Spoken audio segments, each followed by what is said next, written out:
impamvu abantu benshi batagera kure si ukubura amafaranga. Hari abantu bafite ubwenge, hari abantu bafite impano, hari abantu bafite ibitekerezo byiza cyane, ariko ikibazo ni iki? Kuki abantu benshi bafite ibitekerezo bikomeye batagera kure mu buzima? Abenshi batekereza ko ikibazo ari amafaranga, ariko ukuri ni uko abantu benshi batsindwa mbere y'uko amafaranga aba ikibazo. Abenshi batsindwa n'ibitekerezo byabo, abandi bagatsindwa no gutinya gutangira, abandi batsindwa no gutegereza igihe cyiza kitazigera kandi kibaho. Uyu munsi tugiye kurebera hamwe impamvu nyayo ituma abantu benshi baguma aho bari, kandi uburyo bwo kubihindura mbere y'uko imyaka ishira nabwo turabureba. Nguhaye ikaze mu kiganiro katurebere hamwe izi mpamvu ko ari 6. Ndagushishikariza kumva iya 5 n'iya 6 kugira ngo uyu munsi wa none uhindure ubuzima bwawe udategereje ko ubanza kubona amafaranga, kuko ushobora kuyabona ntuzagire n'icyo yakoresha. Ikintu cya mbere kiri kwica inzozi z'abantu benshi ni overthinking, cyangwa se icyo wakita kugira ibitekerezo byinshi ariko bidashyirwa mu bikorwa. Abantu benshi bamara imyaka batekereza gukora ibintu runaka, ugasanga bari gutekereza business runaka, bari gutekereza gutangira YouTube channel, bagatekereza project zabo ariko ntibatangire. Kubera iki? Kubera ko baba bashaka ko ibintu byose bikaza mu gihe cyiza, cyangwa se bizaba byiza, bikazaba perfect, nta bihombo, nta kuruha. Abenshi bashaka amafaranga yose mbere, barashaka ibikoresho mbere yo gutangira, barashaka icyizere mu bantu mbere y'uko banatangira, barashaka ko abantu bashyigikira mbere y'uko banatangira. Ariko kuri nuko nta muntu ujya uba ready 100%. Abantu benshi batsindwa batangiye kuko baba bafite ubwoba, abandi baba bafite amadeni bagatinya kongeraho andi, abandi baba bavuga ngo bafite ibintu bike. Iyo utegereje igihe cyiza ushobora no kumara imyaka 10 utaratangira, kandi ikibazo cya overthinking cyangwa se cyo gutekereza cyane nuko bituma umuntu ananirwa ataranakora. Kanze rero turebere hamwe ku mwanya wa 2. Icya 2 rero tudatinze ni ugutinya opinions z'abantu cyangwa se ibitekerezo by'abantu. Iki ni ikindi kibazo gikomeye, gutinya ibyo abantu bavuga, ibyo abantu bazaseka. Ni ikibazo abantu benshi bakunda guhura nacyo, kigatuma ubuzima bwabo budahinduka, umwaka ugatangira undi ukaza. Hari abantu bafite ibitekerezo byiza cyane ariko bagahitamo guceceka kubera gutinya icyo abantu bazavuga. Batekereza rimwe na rimwe bagira bati bazanseka, bazamvuga iki, ni failing cyangwa se ni impomba, bazamvuga gute, nta support mfite cyangwa se nta muntu ushyigikiye. Ariko ndagira ngo nkubwire ukuri, abantu bavuga akeshi ni nabo bahindukira nyuma waratsinze bakakubaza ngo wakoresheje irihe banga.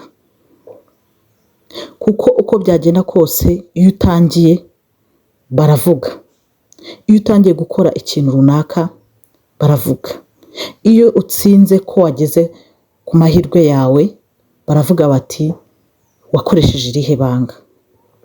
Niyo mpamvu udakwiye kubakira ubuzima bwawe ku bantu cyangwa se ku bitekerezo by'abantu.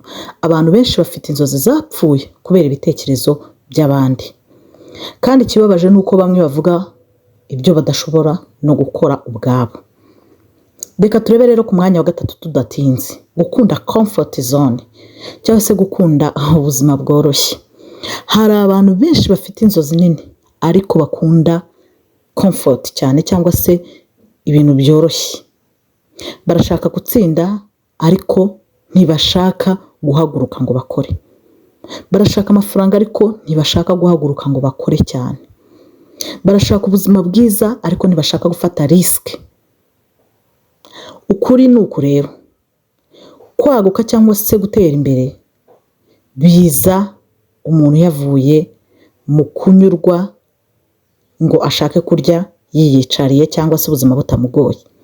Iyo ushaka guhindura ubuzima bwawe ugomba kunanirwa, hari igihe uzananirwa biba bishoboka, ugomba gutinya ariko ugatinyuka, ugomba kunanirwa nanone mbisubiremo, ariko ukongera ugashaka imbaraga. Abantu bagomba kuguseka ariko ugashaka uburyo ki wikura muri uwo mutego.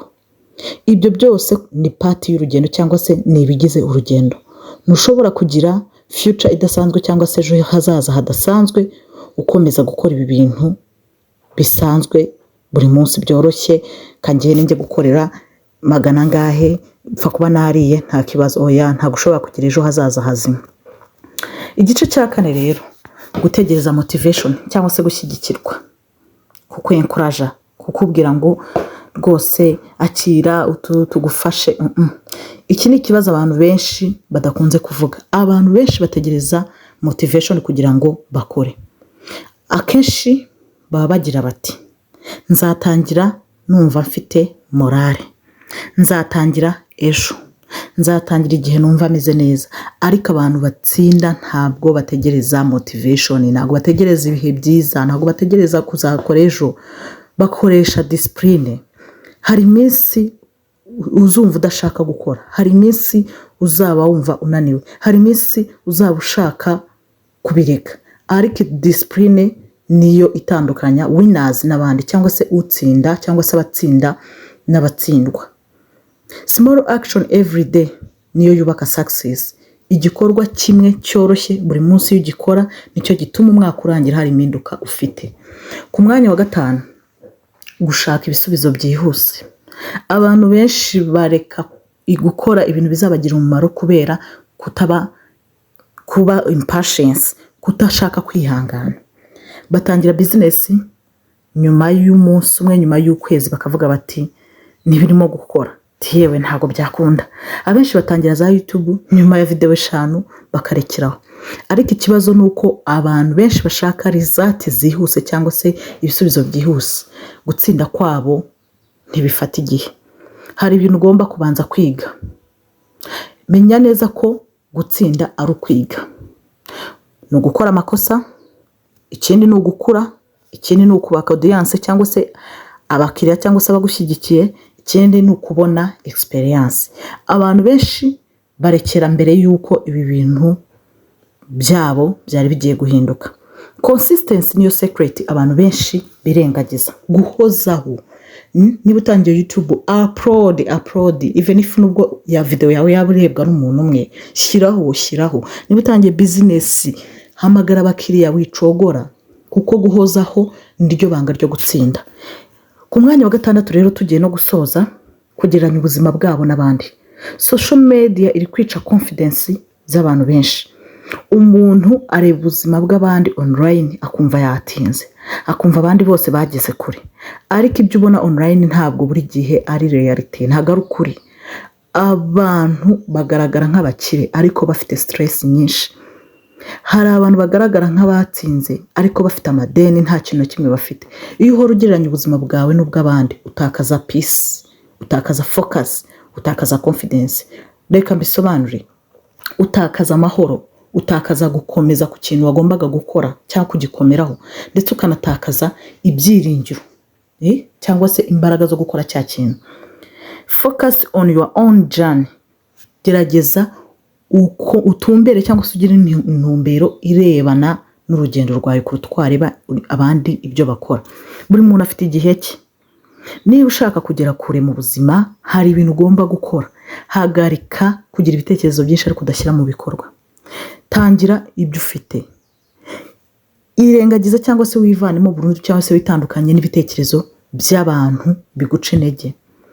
Va mu buzima bugushishikariza kubaho worohereje, ubuzima bugushishikariza kudakora kandi ngo ugahembwa. Koresha discipline, cyo ni cya 2. Ikindi ni ikibanzirizo cya nyuma, ihangane. Iyi ni conclusion ndi kubakorera. Iga kwihangana, kuko imyaka iri imbere izagenda vuba cyane, kandi ikibazo si uko utabishoboye. Ikibazo ni uko ushoboye gutinda gutangira kugeza igihe cyarenze.